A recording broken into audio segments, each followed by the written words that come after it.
Let's proceed. Yes. Good morning, counsel. Good morning, Chief Justice and Associate Justices. May it please the Court.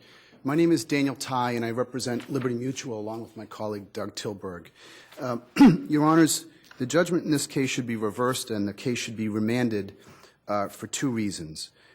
First, the judgment in this case turned on an evidentiary ruling, and that evidentiary ruling was made under the wrong legal standard. The trial court below considered the evidence offered by Liberty as a business record exception to the hearsay rule when in fact it was offered under a different statutory hearsay exception. Well, you say that because it relied on DeVicos or because it's he specifically said, I am looking at this through 78 as opposed to 79B?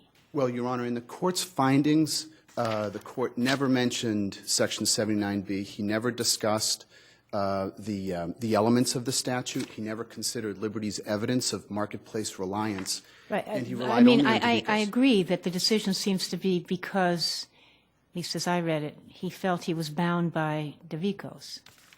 Certainly, that's true. And I understand that DeVicos is a 78 question. I just didn't think it was very specific about saying I'm doing this as a business record.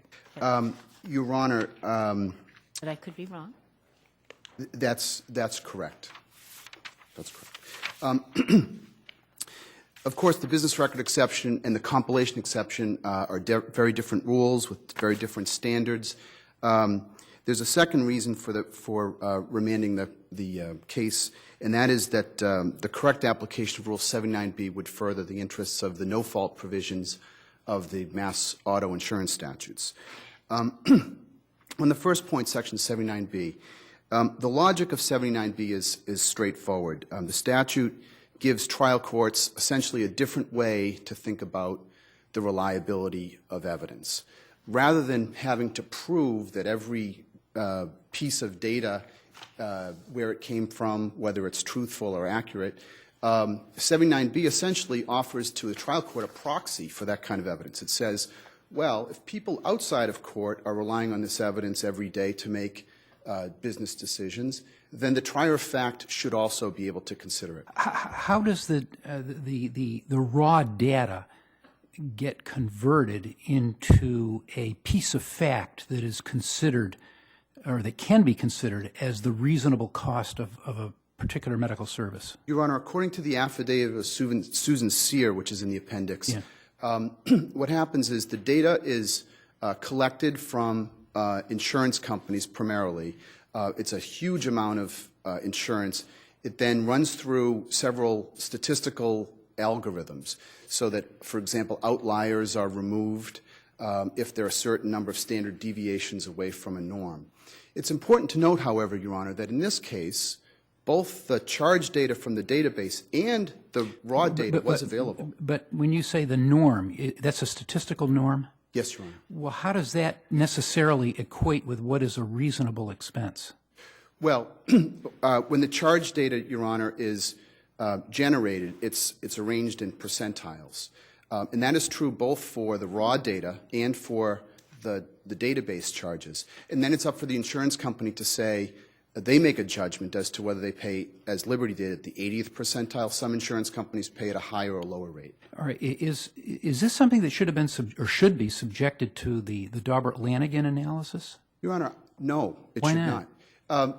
Because, again, the point of 79B is to say, we'll take a shortcut here in the interest of efficiency, and if, to use an example we note in the brief, the Kelly Blue Book oftentimes is offered into evidence when there's some dispute about the value of a used car.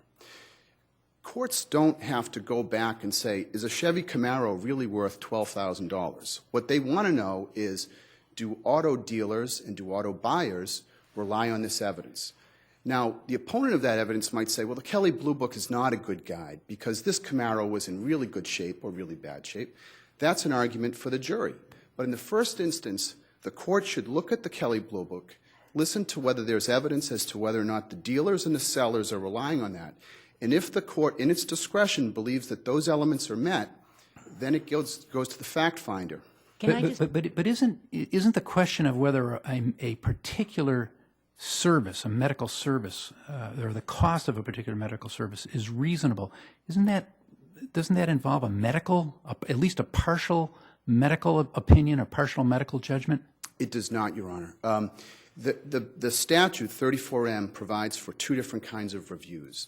If there is a challenge about the medical necessity of a service, then Your Honor is correct. The statute requires that the carrier must have a licensed medical provider review the invoice. Okay? But that's not the case here. There was no question. Liberty never challenged the medical necessity of the treatments in this case. The only question was the value of the services, the charges. When we determine, when judges and lawyers work on the question of whether a particular attorney's fee is reasonable, we look to see what other attorneys have done, what an attorney with, whether the particular work required a certain level of expertise. There's a professional legal component that goes into that analysis. Is that being done here as to whether or not a particular medical service was or the cost of it was reasonable? It does not go into the data, Your Honor, but what I would submit is that is one of the factual issues that is up for argument once the evidence is admitted. If the opponent of this evidence or the provider believes that they were extremely experienced or deserve to be paid higher than the 80th percentile, then the process should be Liberty comes in and says 80% of these procedures are charged at a rate lower than the rate that we reimbursed. If this but you're presenting evidence without any kind of a medical opinion to support it. It's just data. That's all it's. But you have to don't you have to show that it's unreasonable, or that it is reasonable, that what you've paid is reasonable, or that the bill that they're charging is unreasonable. Your Honor, the carrier's burden is to prove that the payments it made was reasonable. And in this instance, if the evidence were admitted, Liberty or any other auto insurance carrier would say, we paid to this provider the same rate that, or a higher rate than is charged by other providers in the same area 8 out of 10 times. So based on your earlier analogy to attorney's fees, this isn't about what they did. This is about the hourly rate. That's exactly right. Now, if the statute 79B provides for discretion, what is the discretion of a judge with respect to a 79B determination? Your Honor, I believe in this context it means the judge makes his or her own determinations as to whether the elements were met. And like any evidentiary question, the judge might decide that the evidence is duplicative. The judge might decide that the evidence is unnecessary. The judge might decide any number of things that courts make trial courts make those decisions all the time. But what would happen? I mean, let's imagine we were not speaking about this data. Let's imagine we were speaking about another very commonly used piece of data, specifically the LIBOR, used by everybody, but apparently some very, very serious questions being raised as to whether or not the data is reliable. Is a judge able to say, I recognize that LIBOR has historically been relied upon by persons who did not recognize the arguable corruption in its creation, but in view of that and in view of the fact that it's going to generate all sorts of evidence about whether or not it's reliable, I exercise my discretion to say I'm not going to admit it? Your Honor, I don't know the answer to that question, but what I would say is this. If a trial court did exercise its discretion to depart from the standards in 79B, the court would have to explain its reasons for departing from the statute. It would have to apply the right standards, Your Honor. Well, it's not really departing from the statute. It's just exercising its discretion. But I'm not disagreeing that it would be helpful to explain why, but I don't think that's a departure from the statute. Well, but, Your Honor, in this case, the statute says the way to look at reliability is to look at the marketplace, not to look at the data. But it says the judge, in his or her discretion, may admit it. Well, I think that word incorporates some ability to consider the issue of reliability. It's not required, but I certainly don't think it's prohibited. Your Honor, it may not be prohibited, but that brings us, I think, to the second layer problem here, which is the trial court just assumed that the evidence was unreliable. There is no evidence in this case like there would be with the LIBOR, Your Honor. In this case, Because because the judge thought that he was bound by DeVicos. I think that's right, Your Honor, but that's really hard to I'm justify. not saying that's right or wrong. I'm just saying I think that's what he did. I agree with you, Your Honor. I think that was the second layer of error here, is that the court relied on DeVicos, which is a flawed decision in many ways. It evaded appeal because Liberty won in that case. When in DeVicos, that case went back to the trial court and Liberty won, so there was never an appeal. There are just a number of factual problems with DeVicos that never were resolved. Can I ask you this question? I couldn't tell this from Ms. Sears' affidavit. I understand that she says the charges, that's what you get. You get charges, and you dispute the appeals court suggesting we don't know what it is. Okay, it's charges that the providers are submitting to the insurers. But is there any indication that what the insurers are submitting to Ingenix is all of the charges? Yes, there is, Your Honor. Where? In the trial of the DeVicos case, and this testimony was before the trial court judge. It's in Right. Volume 2 of the appendix. A witness testified, Carla Gee, G-E-E is her name, and she testified that all of the contributors certify that they have provided to Ingenix all of their data. And if they don't provide that, Ingenix wouldn't use the data. This is an error that was repeated in DeVicos. And then Ingenix does perform audits. It does validate the data. But I gather from what I've read that nobody was saying when was the last one or has any information as to when they were. Your Honor, this is sort of a snowballing error. The testimony in DeVicos was that one witness couldn't recall or couldn't testify when the last audit was. That doesn't mean there were no audits. It just says that particular person on the stand couldn't recall the last audit. But she did testify that there were audits. She testified about the certification. She testified about the validation. I'll just say another example about DeVicos. There's much been made about a disclaimer in the DeVicos opinion.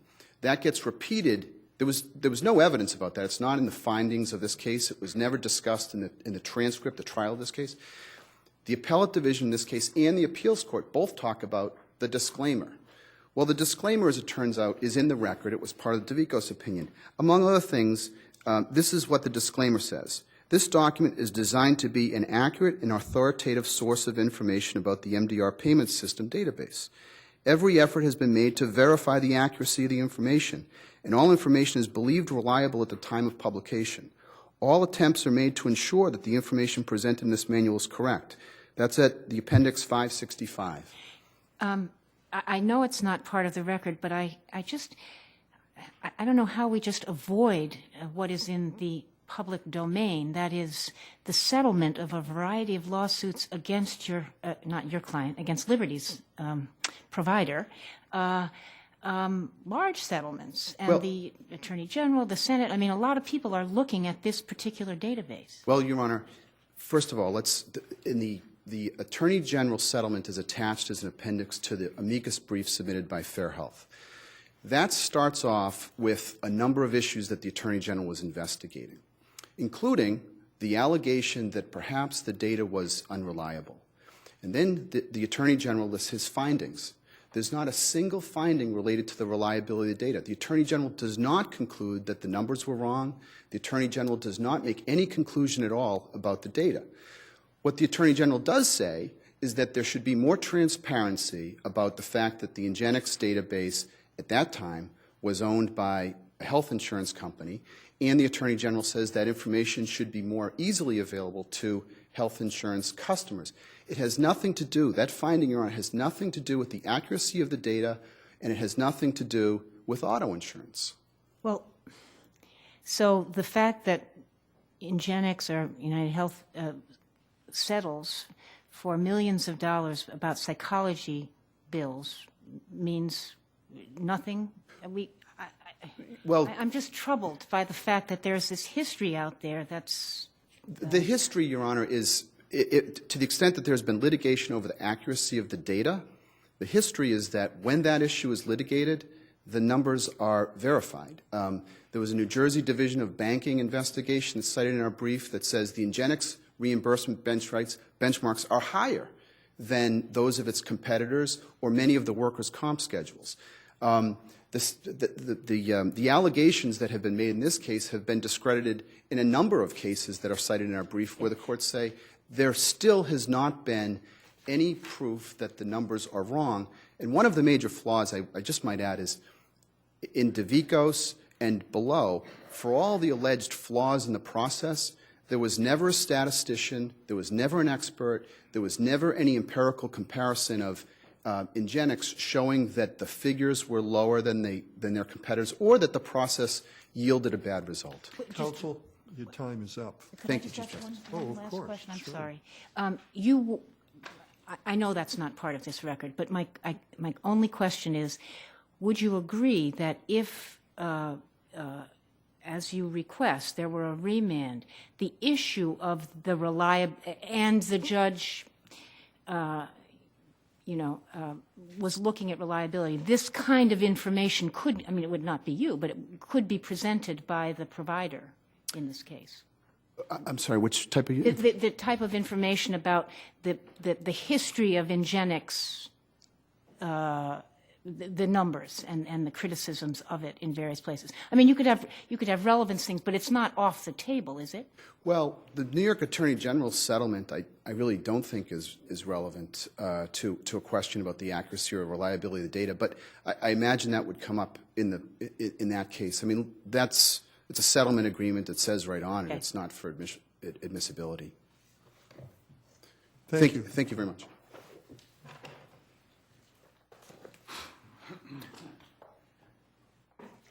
Good morning, Your Honors. Frank Gamard for the plaintiff appellee, and my associate Stephen Byers is with me. I think I was a little surprised that the Supreme Court took this case because, the easiest answer is that although they submitted this affidavit from Susan Sears saying this is a great product and they use it in Minnesota, Wisconsin, South Dakota, Turkey, Bolivia, whatever, the actual evidence that they intended to introduce, the alleged fee review, was never put into evidence. So we don't know exactly what they were trying to put in. And literally all the decisions, as well as the Rule of Evidence 103, says, you got to make the substance of your evidence apparent if you're going to claim error in its exclusion. Now, in the case of oral evidence, it would be an offer of proof as to what the witness would say. But with documentary evidence, you put the document in. Now, here they had a motion in limine, and they could have attached the exhibit to their motion in limine. They didn't do it. They had a chance at trial, and they didn't ask to have that document marked as an exhibit for identification. So I'm surprised that the justice's first question is, why are we here? I mean, this is like Judge 101 stuff. So we don't, but let's take a look at what was before the trial judge, all right? Well, they did include the entire, this was Liberty, by the way, that included as an exhibit the entire appellate record and trial record in DeVicos. And if you look at Volume 2 of the appendix from pages 572 through 629, they're miniaturized pages of all this Ingenix data. I guess it would be altogether like 200 pages of it. At the top of every one of them are the words proprietary and confidential. All right, now, under 79B, the information of the register or the data compilation has to be issued to the public. Well, proprietary and confidential seems to say it isn't. I was counsel in the DeVicos. You think that purchasing a subscription, if that's the right noun, to Ingenix doesn't, I mean, and that anybody can do it, doesn't mean it's issued to the public? Well, what I'm saying is that on the record before the trial judge in this case were these documents in which this paperwork that was evidence there is marked proprietary and confidential. Now, I was trial counsel in DeVicos, and they got a protective order so that none of this data could be released outside of the context of the litigation. When I started getting into cross-examination of the witness, there, Carla Gee, the court cleared the courtroom of the public.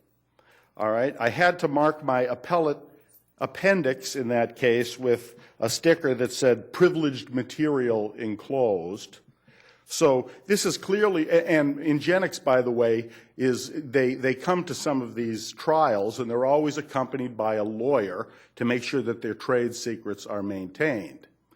Now, the trial judge in the present case could easily have said, well, I mean, they don't meet the first component of 79B, that this data is available or published for the public. I mean, it says right on its face that it's privileged and confidential. But you agree that that's because it's a proprietary, it's a company, it sells its product? I mean, but anybody could buy it. Well, yeah, people can buy their product, but we don't know exactly what they were going to introduce in evidence. We don't know if they were going to just produce a one-page of their statistical analysis. We don't know whether they were going to introduce these 200 or similar 200 pages of proprietary statistical data. In other words, we don't know what they were going to introduce. Now, Ingenix does publish books, and it does sell these computer software, et cetera, but you know, we don't know exactly what they were going to introduce in this case, so I don't know how and neither did the trial judge, so I don't know how there could be error in it. The second component of the argument is the statute under which we're operating, Chapter 90, Section 34M, explicitly provides a mechanism by which insurers can refuse to pay bills in whole or in part. And it says, and I paraphrase, no insurer shall refuse to pay a bill submitted by a practitioner licensed under Chapter 112, which such review is requested or conducted by the insurer, unless it has a similarly licensed medical practitioner review the bill or the claim. So you don't buy the idea that that really refers to a dispute about whether the service itself was necessary? No, I don't. I don't, Your Honor. In other words... But why is another practitioner going to have a whole lot to say about whether this is a reasonable charge? Well, it's similar to the analogy given here about legal fees, all right? You can get a compilation of Boston legal fees, and they may range from $200 an hour to $1,200 an hour, but it takes some specialization to understand whether it's a justice of the Supreme Court or a trial judge or another lawyer to understand the complexity of the issues raised. And a perfect example is Justice Spina wrote an order awarding me attorney's fees in a case 13 years ago in this court, and he gave me more than my hourly rate. Because he said, you know, this is pretty good work, and I think it's worth it. Can I take it back? But no, but what I'm saying is that a layperson isn't going to be able to do that unless he's sitting as a fact finder and a juror and an expert provides the necessary testimony or evidence to support it. Now you failed to include a phrase, which is that if it is rejected solely based on a medical review. Right. So they say, we're not asking the judge to refuse it based on a medical review. We're asking the judge to refuse it based on a review of the empirical data and to say that it is out of Absolutely. match. So in other words, and if you think about it just for a minute, and this doesn't take a lot of analysis, they could skirt the medical review requirement by having the company janitor look at the file. or by throwing darts at a dartboard, saying, well, this isn't solely based on medical review. We spun the roulette wheel, and this is what it came up with. But in fairness, they didn't bring the janitor in. They basically brought in data. We can dispute its reliability, but it's certainly not irrelevant if you were at the 90th or 98th percentile with regard to your work, where there is no claim that your work was distinctive or unusual for the nature of the work you were doing. Well, I touched upon that in my brief in the opening part of it, because the statute says which such review was requested or conducted by the insurer. Now, if you're going to have a medical doctor or a chiropractor review it, you would request it. If you're going to conduct it yourself, insurance companies aren't medical providers, but they can conduct these reviews. And the only thing they would really be able to conduct is, something like they did here, a review of the bills. And in this case, and having done that, they can conduct this review, and then if they decide, well, this is outrageous or this is too expensive, that's when the requirement kicked in that they have to submit it to a similarly licensed medical practitioner. I mean, I discussed that at my brief in...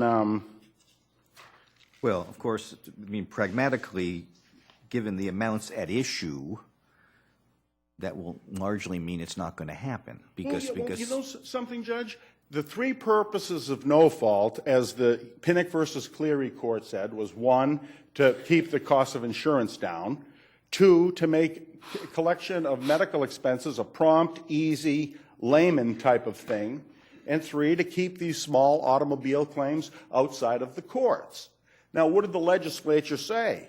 The legislature said, okay, if you're going to deny a bill or if you're going to refuse to pay it in whole and part, it's going to be an expensive deal. You're going to have to hire a medical provider. And how is that going to keep costs down if it basically is too costly to challenge and cheaper just to pay?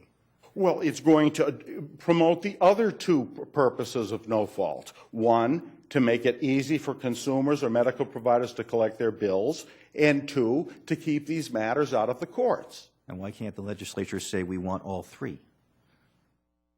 And we think the courts can accomplish all 3. Well, they can only accomplish it within the parameters set by the legislature. In other words, we have to, and this is something I was going to get into later, but in adjudicating this case, Your Honors have to sit as a 1969 court, all right? And in 1969, when this no-fault legislation was enacted, there wasn't any such thing as these fee reviews, okay? In other words, they didn't have it. And the legislature said, well, how are we going to, assure that bills are reasonable and services are necessary? Well, we have to do it through having another medical provider take a look at the bills and the records. All right, it's easy to say it now in 2013 when we're in a computer age, but that wasn't the way it existed in '69. I stop you only because we actually, and I do it less now than I did as a Superior Court judge, review attorney's fees when there is attorney fee requests all the time. We don't, as judges, bring in masters for the purpose. Right. We basically say, tell us what your rate is, tell us what the rate is in the area for comparable work, and maybe give us a few affidavits to say that your work is worthy of that. Right. So if we can do it without a legal expert on the quality of the work, why can't these courts do the same? Well, you're all lawyers, and any lawyer, and I say it tongue-in-cheek, but any lawyer, the day after he passes the bar and is sworn in, is technically an expert on legal fees. Technically. I mean, he would be subject to, being torn apart on cross-examination, but you're all perhaps the Luftmenschen of Massachusetts in the legal profession. So you've sat on thousands of cases or hundreds of thousands of cases, and you've seen lawyers, so in the various cases, Hellbranch versus Heller versus Silver Branch, Linthicum versus Archambault, et cetera, from the 70s. The SJC said, look, you know, a judge is capable of determining what a reasonable rate is for a legal service, and who can argue that? I mean, Judge Spina was right on point with my case. But when it comes to statistical evidence, all right, and medical fees, that's not a, you know, that's a Daubert-Lanigan analysis. If you're going to put in a complex statistical database with complex formulae, you know, Cromhout versus Commonwealth, et cetera, it says, look, you got to have an expert explain this, because, you know, statistical, you know, my brother referenced percentiles, okay? You know, and I hear it all the time in these cases. Yeah, see, this in general, we pay more than 80% of the doctors charge in Massachusetts. That's not what a percentile means. All a percentile means is that charges have been arranged in a certain range, and that of our database, you know, this number falls within the 80th percentile. However, if you know anything about statistics, and you certainly know more than me, you know that if you have a massive database and put it on a bell curve, you're going to have a big blob at the median. And that's almost universal. And your 10th percentile is probably going to, or will likely be the same as your 80th percentile. Your 10th percentile in a particular charge may be $40.10, and your 80th percentile may be $40.60. So these are like technical, I mean, statistics is tough. I mean,